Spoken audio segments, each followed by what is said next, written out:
On behalf of the High Commissioner of India, His Excellency Mr. Muktesh Pardeshi, I wish to warmly welcome Honorable Minister Michael Wood, Honorable Minister Priyanca Radhakrishnan, Right Honorable Sir Anand Satyanand, former Governor General of New Zealand, Honorable members of the Diplomatic Corps. We also have with us Honorable members of the Parliament, including Dr. Gaurav Sharma, Honorable Greg O'Connor, Honorable Paul Eaton, Honorable Ibrahim Omer, and Honorable Chris Bishop. His Worship the Mayor of Wellington, Andy Foster, Her Worship the Mayor of Ōhāriu, Anita Baker, His Worship the Mayor of Palmerston North, Grant Smith, Ms. Shazly Rasheed, Councillor at Hutt City Council, representing the Mayor of Hutt City, Major General John Boswell, Chief of New Zealand Army, Mr. Andrew Coster, New Zealand Commissioner of Police. We also have with us His Excellency Mr. Andrew Needs, Divisional Manager at South and Southeast Asia Division at MFAT, Honorary Council of India at Auckland Mr. Bhav Dhillon, members from MFAT and other NZ government offices, and all other distinguished guests, ladies and gentlemen. We have gathered here this evening to celebrate 71st anniversary of the Republic Day of India, marking India's journey of becoming a thriving, independent, sovereign republic. We sincerely thank you for your time in joining us this evening to celebrate the kaleidoscope of culture, heritage, and traditions of a vibrant India. So before we proceed, please note a few house rules. In the event of an emergency, kindly note the two exits on your right. In the event of an earthquake, drop, cover and hold. The assembly point is at the back of the auditorium at the car park. The restrooms are through the exits on your right. All right, ladies and gentlemen, we will start today's proceedings with the Pushpanjali, which means an offering of flowers in a salutation to the Lord Nataraja. Seeking his blessings for an auspicious start, we now welcome on the stage students of Nataraj School of Dance to offer Pushpanjali.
His Excellency Mr. Muktesh Pardeshi and Mrs. Rakhi Pardeshi to please come on stage. Ladies and gentlemen, I would also like to request you all to rise for the national anthems of New Zealand and India.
जनगण मन अधिनायक जय हे भारत भाग्य विधाता पंजाब सिंध गुजरात मराठा द्राविड उत्कल बंगा विंध्य हिमाचल यमुना गंगा उच्चल जलधि तरंगा तव शुभ नामे जागे तव शुभ आशीष मांगे गाहे तव जय गाथा जन गण मंगलदायक जय हे भारत भाग्य विधाता जय हे जय हे जय हे जय जय जय जय हे। You may now be seated.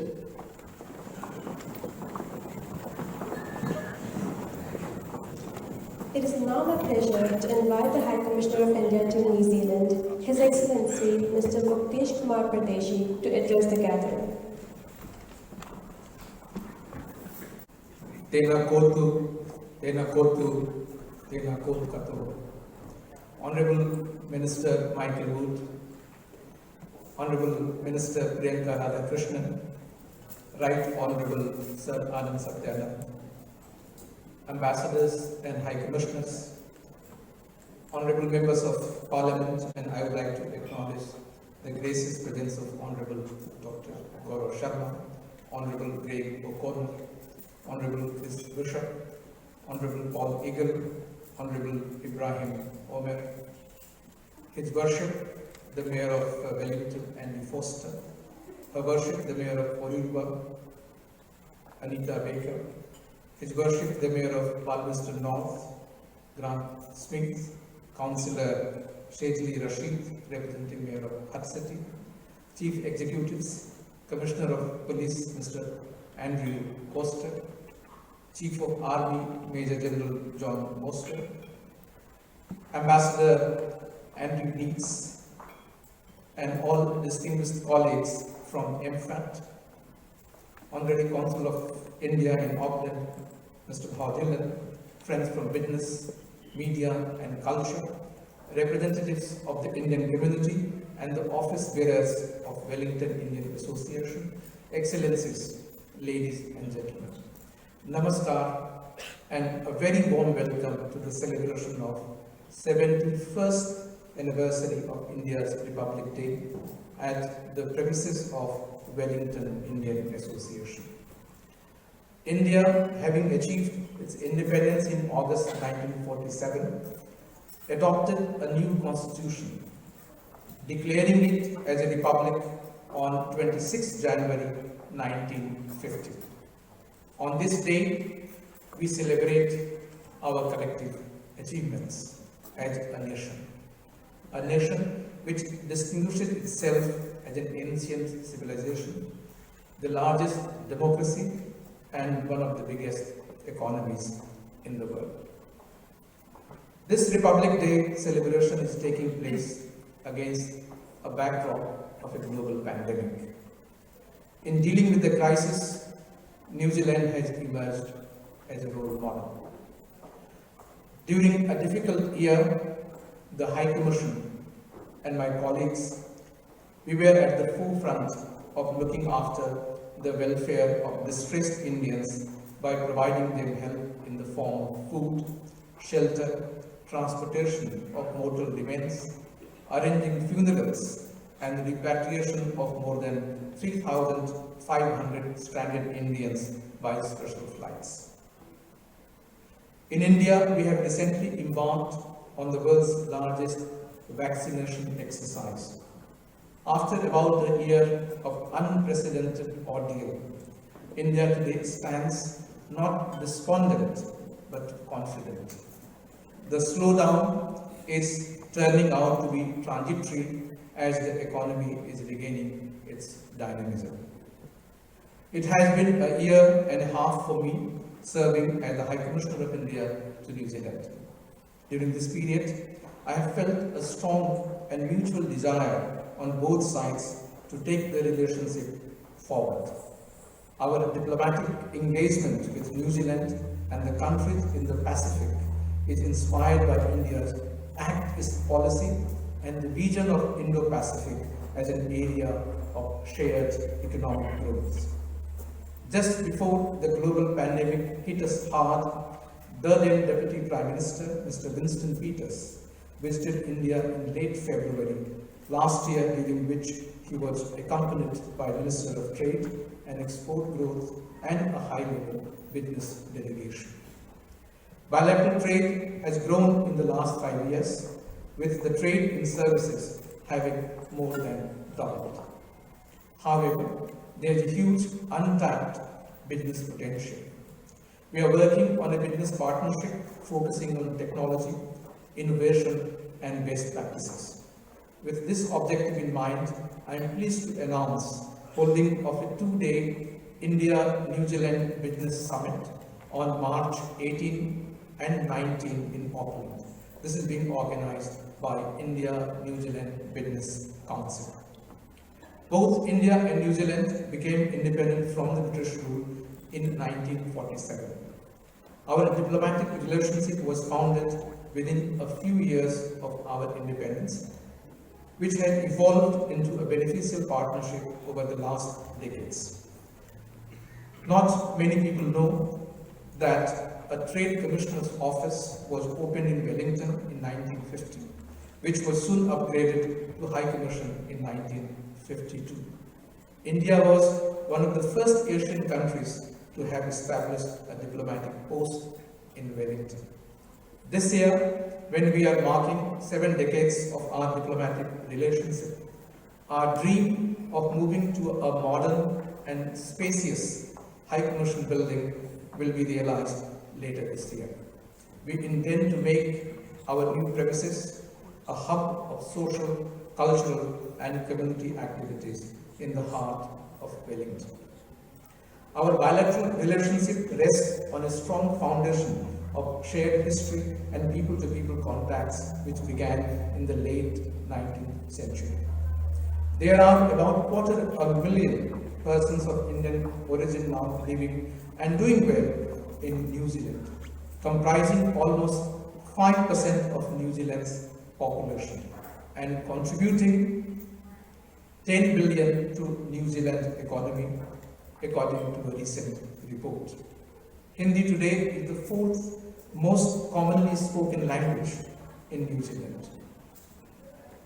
Indian community is the fastest growing ethnic group, which is becoming more and more engaged in New Zealand politics, business and socio-cultural life. Here I would like to mention that the Auckland Indian Association is celebrating 100 years of its foundation this year. I salute the vision of those early migrants who dreamed of bringing Indians together in a spirit of fraternity and perseverance in alien land. And India Day is being organized in Auckland on 13th February to commemorate this historical milestone achieved by Auckland Indian Association in serving the community during the past century. I would like to felicitate New Zealand on a very smooth and successful democratic exercise a few months ago. We feel proud that for the first time, two India-born young achievers, Honorable Priyanca Radhakrishnan and Dr. Gaurav Sharma, have entered New Zealand Parliament as electorate members of Parliament. It is also for the first time that a leader of Indian origin has become a minister in New Zealand government. On 9th January, only a few days ago, during the Pravasi Bharatiya Samman Convention, which is the annual diasporic convention conducted by Government of India, the President of India conferred upon Honorable Priyanka ji the prestigious Pravasi Bharatiya Samman Award for her contributions to public life. Madam Minister, many congratulations.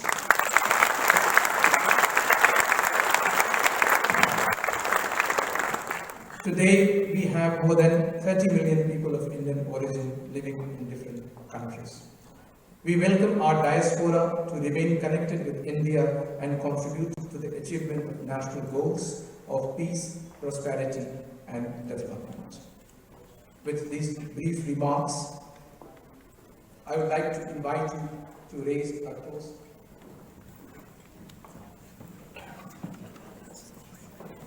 To the health and well-being of Her Majesty Queen Elizabeth II, Queen of New Zealand, to the friendship between India and New Zealand, and to the health and success of all of you present here today. Many thanks and have a nice day.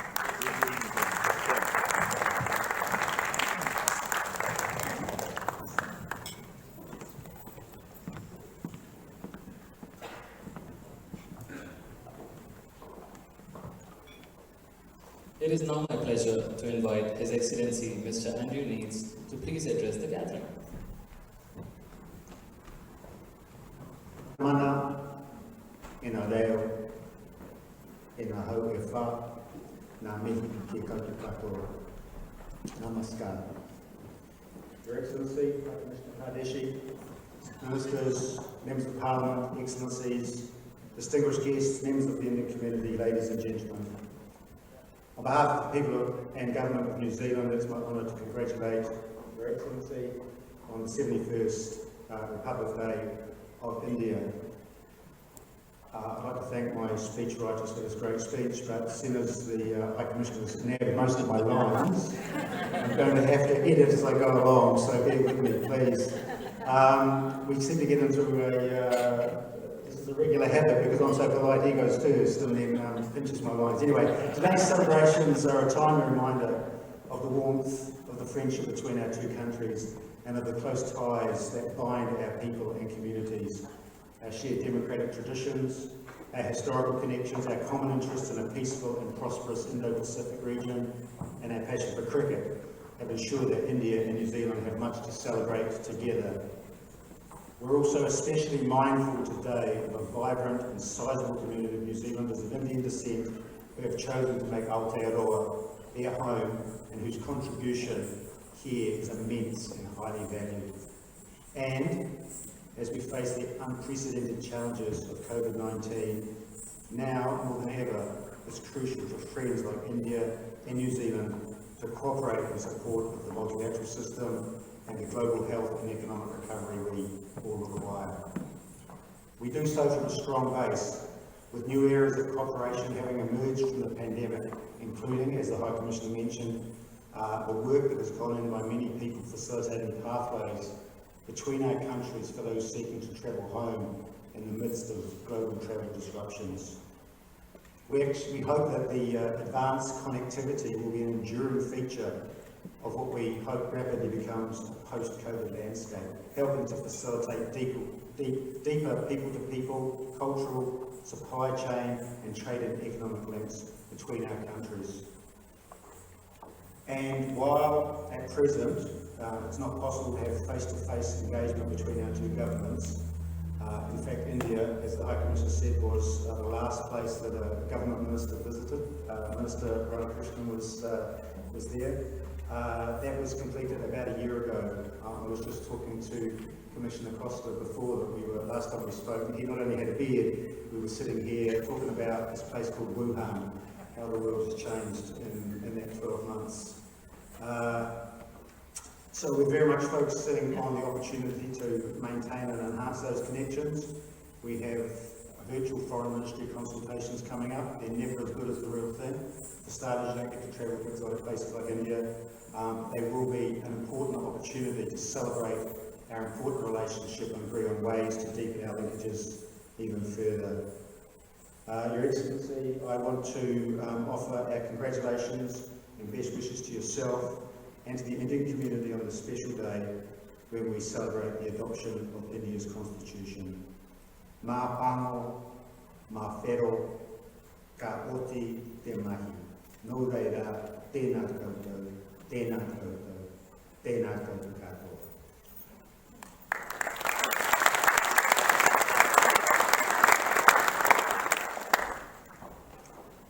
In that spirit, of Ōhāriu, I'd like to propose a toast to the health of His Excellency Rana Kovind, President of the Republic of India, to the success of his government and to the prosperity and well-being of all the people of that great country. Happy Republic Day. Happy Republic.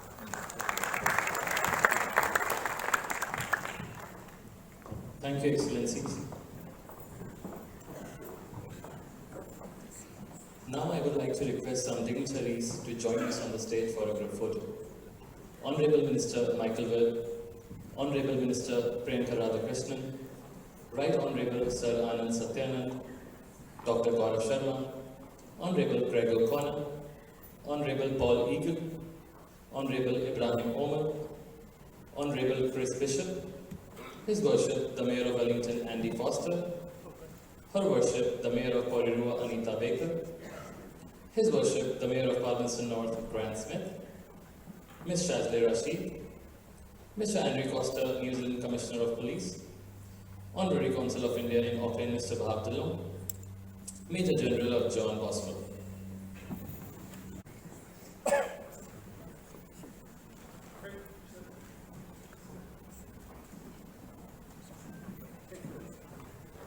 Thank you. Kia ora, good evening, namaste and Jai Hind. I am Paramjit Singh, Second Secretary in the High Commission of India, and it is my distinct privilege to be conducting this part of the program. Government of India has a very active diaspora policy, and every year on 9 January we celebrate the Pravasi Bharatiya Samman, which is the Indian Diaspora Day. A day that cherishes the success and achievements of our more than 30 million global diaspora. During this year's Pravasi Bharatiya Samman, 30 eminent personalities were awarded the Pravasi Bharatiya Samman by the Honorable President of India, recognizing their special achievements in various fields. As the High Commissioner has already mentioned, though I wanted to be the first one to be breaking this news, but it has been in the news, so most of you know already.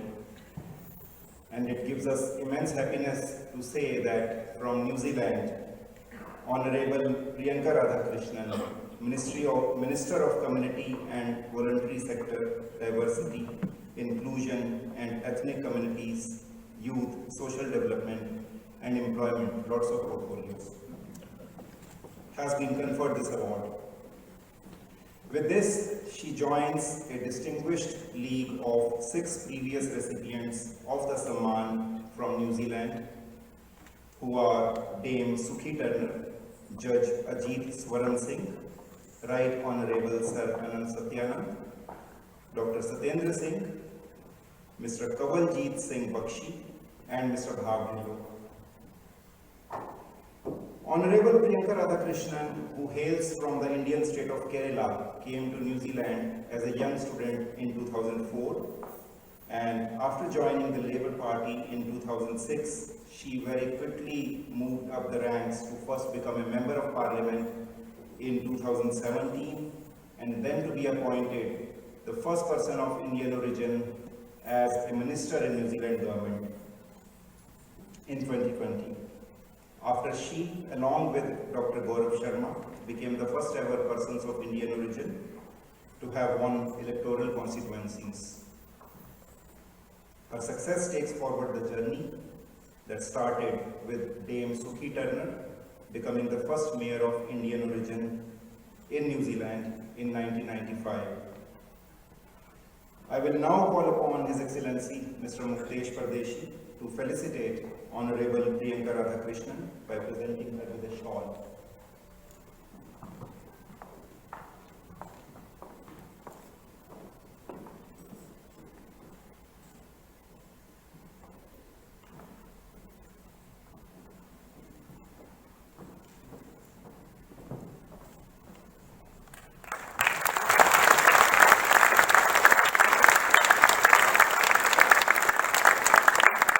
May I request Madam Minister to say a few words?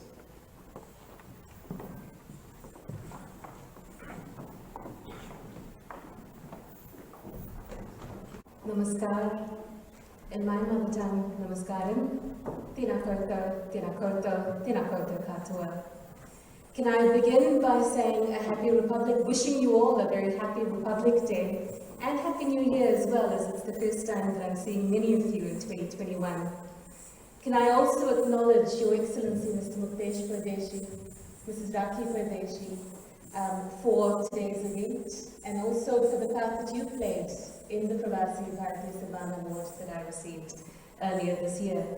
Can I also acknowledge members of the Diplomatic Corps who are here today, fellow parliamentarians, mayors, other local government elected officials, members of the Wellington Indian Association, and all of you who are here this evening. Can I also begin by saying this is a huge honour to be one of 30 who have received this award this year. I am in esteemed company, as we can tell. I may be the first minister in the New Zealand government of Indian origin, but I'm confident that I won't be the last, because we are firstly a government that's focused on diversity and inclusion, but to me the fact that there were for the first time also members of parliament of South Asian origin who have won electorate seats, all of these point to the fact that as a nation we embrace diversity and inclusion, and we will only move from strength to strength from here. There's also a saying that we stand on the shoulders of those who have gone before us. So can I acknowledge all those who from New Zealand have been awarded the Pravasi Bharatiya Samman Award in previous years.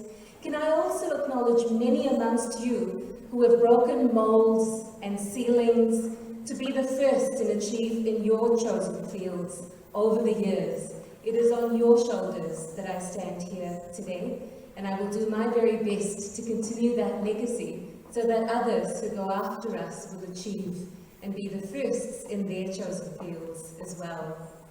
Finally, let me just say, as Andrew Meads has pointed out, India and New Zealand have a long-standing and warm relationship that dates back to the 1800s. There's so much more that our two nations can achieve of mutual benefit to both, and I look forward to seeing that relationship grow from strength to strength as well. So once again, a huge thank you to the Indian government through the High Commission here in New Zealand for this award, and I wish you all the very best for 2021 and the rest of this evening. Thank you. We will now move on to the cultural performances. We now present a fusion performance of Indian classical dance from Ratnatyam and Maori Kapa Haka by Natraj School of Dance and NZ Community of Youth Ambassadors. The theme of Kapa Haka group's performance is love, which is unconditional and is all source of energy. It is choreographed by Ms. Varna Kahunui. This will be followed by a fusion performance on the powerful Shiva Tandava Strotam. The Divine Dance of Lord Shiva, choreographed by Ms. Prabha Ravi, the director of Natraj School of Dance. Let's welcome the performers.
called Unity in Diversity, which is again an amalgamation of the Indian and Kiwi cultures presented through the North Indian classical dance form Kathak. These dances will showcase their pure classical skills on some popular Indian patriotic songs and some favorite Kiwi songs. Performed by the students of Shivam Dance Academy, a premier Kathak and Bollywood dance school run by Ms. Parita Bose. We also acknowledge the Padma Maori Club for the music used in the performance. Let's welcome the performers today.